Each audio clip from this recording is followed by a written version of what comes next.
Hey, how you doing? Welcome to another episode of Jeff Smith's Garage. Today we're going to be talking about the Edelbrock AVS2 carburetor. They come in both 500 and 650 CFM packages, but I want to tell you what AVS stands for, just because some people don't know. Air valve secondary, it actually refers to a little valve on the secondary side that so that you don't have, it's a mechanical secondary carburetor, but there's no squirter on the secondary because the air valve door does that for you. The key to this carburetor, the AVS2, is an annular booster, and that's what we're going to talk about.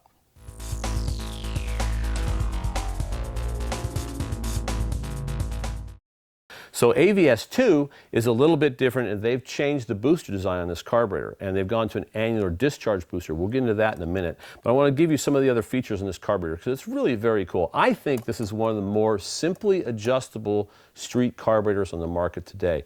I'll show you why that is. So right away, idle mixture screw, idle speed. Idle speed is set over here, typical of any kind of a carburetor.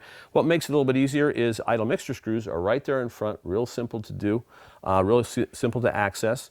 Where one of the advantages of this carburetor is its adjustability without having to take the lid off the carburetor. So one of the features of this carburetor is they use, on this little, I'll show you a little detail later, but there's a little door right here. You just take a screw, loosen it up, move the door off, and immediately what you get is a power piston, metering rod, and a spring is accessible from the top of the carburetor. And one of the advantages is if you want to try and do part throttle tuning on this carburetor, it's very easy to do. You move this little screw, move that little door out of the way, this stuff all pops out. And one of the simplest, quickest way to tune this carburetor would be to possibly change the power valve spring. So what happens is at part throttle, this spring is pushing upward on the metering rod and the piston's being held down by vacuum. So at high vacuum, it compresses the spring. As the load starts to go away, the spring starts to move the metering rod up to give it more fuel. You can't see it from there, but there's a taper to this metering rod. So the metering rod is changeable, but one of the quickest ways is with the spring. So one of the things that you can do is go to, this is actually, I think there's 5 different springs.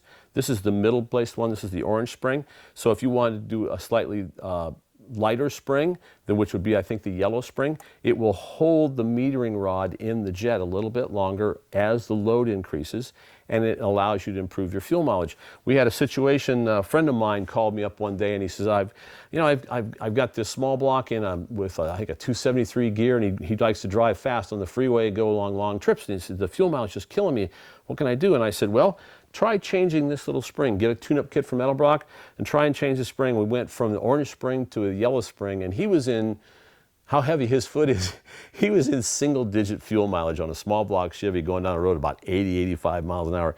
Went to one step lighter on the spring. That kept the metering rod in the jet, and his fuel mileage went to double digits. I think it went from 8 to like 12. So let's talk about the real main feature of this carburetor, the AVS2. So we've taken all the screws out of here. The lid comes right off. Take it out of the way. And the boosters are removable. This is really the key to it right in here. The whole trick to this whole carburetor is inside this booster right here. A typical standard booster uses a single outlet. They only use the anglers on the primary side on this carburetor. The secondary side, there's just a single outlet to it. When you go to the annular booster, then there are actually 8 very small little holes around the circumference of the inside of the booster. And what that does is it introduces the fuel in a much more vaporized state. So now you have 8 outlets, smaller outlets, which tend to break the fuel up. What you're looking for is you're looking to turn the fuel from a liquid into a gas as soon as possible. To vaporize it, that's the common term. So because vaporized fuel burns, liquid fuel doesn't.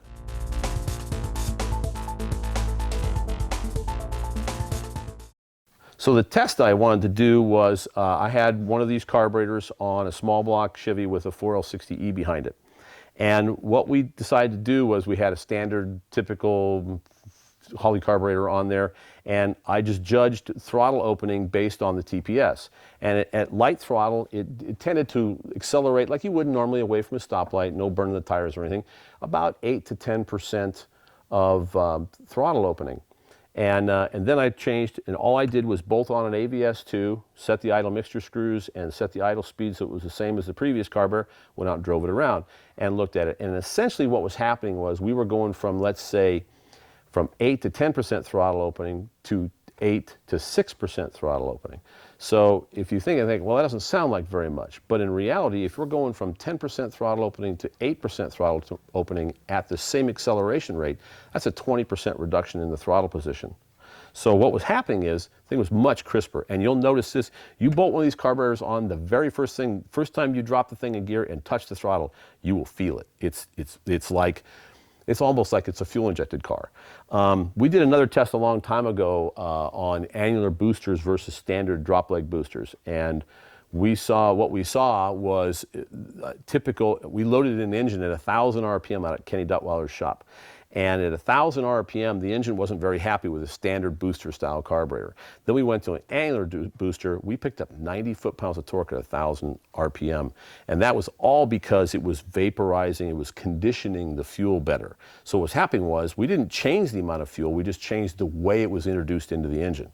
And what we saw was an amazing difference in how the engine felt. Now, had we taken those and put it on a car and drove it, we would have seen exactly what I'm talking about here, better throttle response. Now, once you get to 50% or 100% throttle opening, the net effect really doesn't, roughly about peak torque, the crossover is such that you won't know any difference.